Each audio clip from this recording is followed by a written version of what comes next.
मनीष सिसोदिया को दिल्ली हाईकोर्ट से राहत नहीं।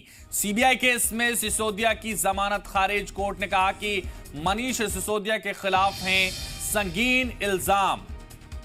मनीष सिसोदिया को दिल्ली हाईकोर्ट से राहत नहीं मिली है आज भी, और सीबीआई केस में सिसोदिया की जमानत खारिज कर दी गई है। एक बार फिर से यह जमानत खारिज हो चुकी है। कोर्ट ने कहा मनीष सिसोदिया के खिलाफ संगीन इल्जाम। और हमारे संवाददाता अरविंद इस पर क्या कुछ बता रहे हैं, सुनवाते हैं आपको। दिल्ली सरकार की जो आबकारी नीति है उस पर कोई टिप्पणी करने से परहेज किया है। जो आरोप लगे हैं उनको जरूर ऑपरेटिव पार्ट में पढ़ा गया है, और आरोप में बताया गया है कि ये आरोप लगे हैं कि साउथ लॉबी के इंस्टांस पर, उनके निर्देश पर मनमाफिक बदलाव किया गया। लेकिन कोर्ट ने कहा कि फिलहाल वो इस पर कोई टिप्पणी नहीं कर रहे हैं। लेकिन जो रुतबा उनका रहा है, ऐसी सूरत में जमानत देना कोर्ट ने मुनासिब नहीं समझा, इस लिहाज से कि वो गवाहों को प्रभावित करने की संभावना से इनकार नहीं किया जा सकता।